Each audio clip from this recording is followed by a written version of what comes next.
আসসালামু আলাইকুম ওরহমতুল্লাহি ওবরাকাতুহু। আশা করি আপনারা সকলেই ভালো আছেন। আর আপনারা দেখছেন দিনের আলোর গল্প, নেককার স্ত্রী পর্ব নং ৭। সাহেব তেশার নামাজ পড়ে বাসায় আসলো। শাহেদ, তোমার নামাজ পড়া শেষ? মাইশা, হ্যাঁ।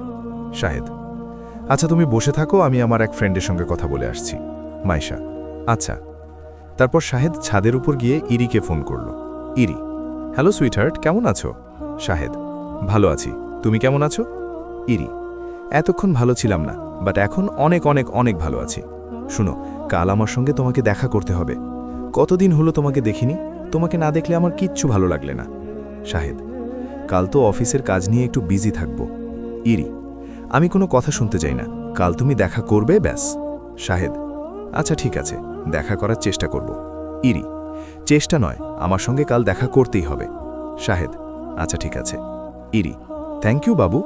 শাহেদ, আচ্ছা এখন রাখি, বাই। ইরি, বাই। শাহেদ কথা বলা শেষ করে নিচে নেমে এসে মাইশার রুমে গেল। মাইশা বসে বসে একটা কিতাব পড়ছিল। হঠাৎ শাহেদ ওর রুমে যাওয়ায় মাইশা ভূত দেখার মতো চমকে উঠল। মাইশা, লা ইলাহা ইল্লা আনতা সুবহানাকা ইন্নী কুনতু মিনাজ জালিমিন। ফু ফু, এরকম হুট করে কেউ রুমে প্রবেশ করে নাকি? শাহেদ, আহারে ভয় পাইছো বুঝি? মাইশা, ভয় পাবো না, এরকম ভূতের মতো রুমে প্রবেশ করলে কে না ভয় পাবে? শাহেদ, ওহো, আমার আগেই বোঝা উচিত ছিল, পিচ্চি মানুষেরা তো আবার ভয় বেশি পায়। সরি, ভীতু পিচ্চি। মাইশা, ভূত বুইরা। Shahed, nice name. মাইশা, হা, বন্ধ করে এবার খেতে চলেন। শাহেদ, চলো। তারপর রাতের খাবার খেয়ে দুজনে দুই রুমে ঘুমাতে চলে গেল। শাহেদ শুয়ে শুয়ে মাইশা আর ইরির কথা ভাবছে। মাইশা, ইরি দুজনই তো আমায় ভালোবাসে, এভাবে দুজনের সঙ্গে সম্পর্ক রাখা কি আমার ঠিক হচ্ছে? এখন আমার কি করা উচিত? মাইশাকে নিয়ে সংসার করা নাকি ইরিকে নিয়ে সংসার করা? একজনকে গ্রহণ করলে অপরজন কষ্ট পাবে। আমি এখন কোন দিকে যাব? অবশ্য একটা জিনিস আমি ভালো করেই খেয়াল করেছি, ইরির সঙ্গে আমার অনেক দিনের সম্পর্ক, আর মাইশার সঙ্গে মাত্র কয়েক দিনের। বাট তবুও মনে হয় ইরির চেয়ে মাইশা আমার বেশি আপন। মাইশার সঙ্গে কথা বলার সময় যে শান্তি অনুভব করি, ইরির সঙ্গে কথা বলার সময় সেই শান্তিটা খুঁজে পাই না। তাহলে কি আমার উচিত ইরির সাথে সম্পর্ক শেষ করে মাইশাকে নিয়ে সংসার করা? এসব ভাবতে ভাবতে কখন জানি শাহেদ ঘুমিয়ে পড়ে। হঠাৎ ওর গায়ে কিছু পড়ায় হুড়মুড় করে ঘুম থেকে উঠল। শাহেদ, ওই পিচ্চি, মাঝরাতে এসে কি শুরু করছো? আমার গায়ে পানি দিয়ে এত সুন্দর ঘুমটা নষ্ট করলা কেন? মাইশা, মনে হচ্ছে আপনার ঘুম এখনো ভাঙেনি, আরও কয়েক গ্লাস পানি দিতে হবে। এখন ভোর আর আপনি বলেন কিনা মাঝরাত। তাড়াতাড়ি উঠে নামাজ পড়তে যান। শাহেদ, ওহ, ফজর হয়ে গেছে, তা পানি দিয়ে ঘুম থেকে ওঠাতে হবে নাকি? ভালো করে ডেকে ওঠালেই পারতা। ভালো করে ডেকে ওঠালেই পারতা, ভ্যাংচি কেটে কথাটা বলল। জানেন কতক্ষণ ধরে আপনাকে ডাকছি? আপনি না উঠে তখন থেকে বলেই যাচ্ছেন মাঝরাতে বিরক্ত করো না, ঘুমাতে দাও। উঠছেন না দেখে অবশেষে পানির সাহায্য নিছি। শাহেদ, প্রথমবার তাই মাফ করে দিলাম, এরপর পানি দিলে তোমাকেও পানি দিয়ে ভিজাবো বলে দিলাম। তাই নেক্সট টাইম আর পানি দিবা না। মায়েশা, নেক্সট টাইম ঘুম থেকে না উঠলে এক জগ গরম পানি আপনার গায়ে ঢালবো। শাহেদ, গরম পানি? মায়েশা, গরম পানি। এবার তাড়াতাড়ি মসজিদে যান। অতপর শাহেদ মসজিদে চলে গেল। নামাজ পড়ে এসে শাহেদ ওর রুমে চলে গেল। মায়েশা নাস্তা বানিয়ে শাহেদকে নাস্তা খাওয়ার জন্য ডাকতে গেল।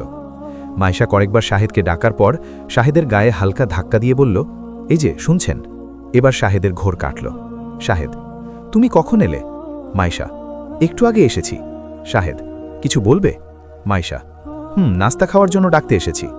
ও আচ্ছা, চলো। মায়েশা, কি ব্যাপার, না খেয়ে চুপ করে বসে আছেন কেন? শাহেদ, মায়েশা, কি হলো, আমার কথা শুনতে পাচ্ছেন না? শাহেদ, ও হ্যাঁ, কিছু বলছিলে? মায়েশা, খাবার না খেয়ে কি ভাবছেন?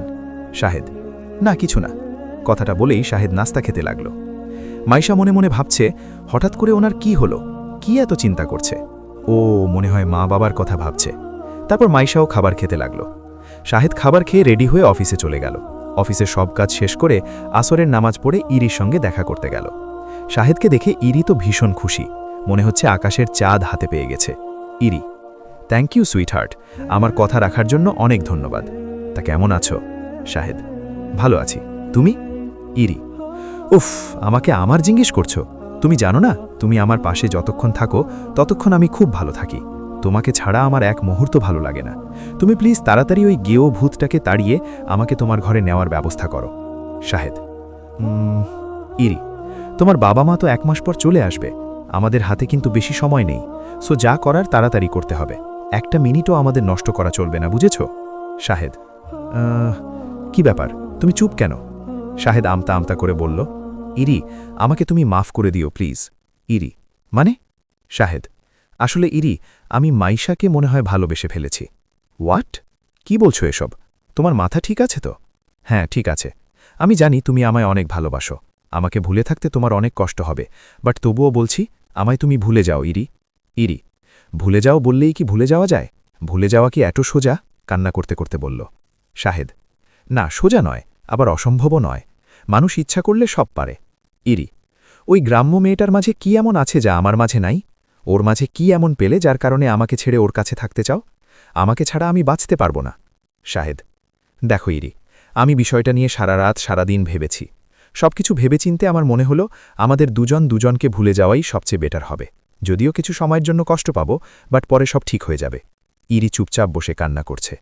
তারপর কি একটা ভেবে বলল, আচ্ছা, তোমায় ভুলে যাব, তবে একটা রিকোয়েস্ট, আমার সঙ্গে তোমার বন্ধুত্বের সম্পর্ক রাখতে হবে।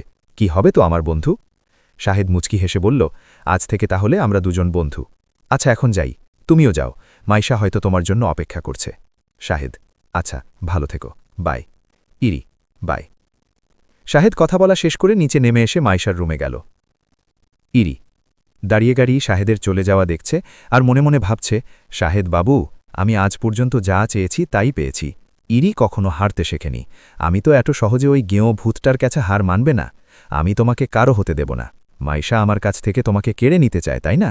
মাইশাকে তো আমি দেখে নেব। আজ থেকে আমার নতুন খেলা শুরু। চলবে, ইনশাল্লাহ।